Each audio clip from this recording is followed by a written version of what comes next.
How to see all stories on Snapchat. Hey everyone, welcome back to the channel.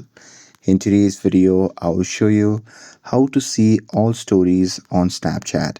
So now without further ado, let's get started. So here, first thing first, open the Snapchat app on your phone and make sure that you're logged in to your account. And now here, once you're inside the app, just swipe left to open the stories page. And now here you'll see stories from friends, subscription, and spotlight. So there you can just tap on friends stories to watch it, and Snapchat shows stories that are less than 24 hours old only.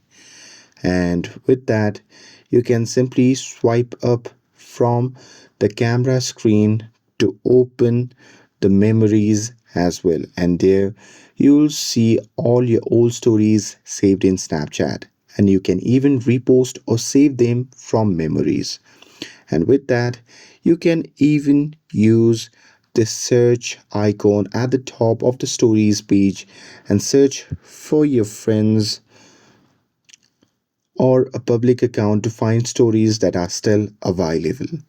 And that's it with this. If you found this video helpful, then don't forget to like, share, and subscribe to get updated for more videos.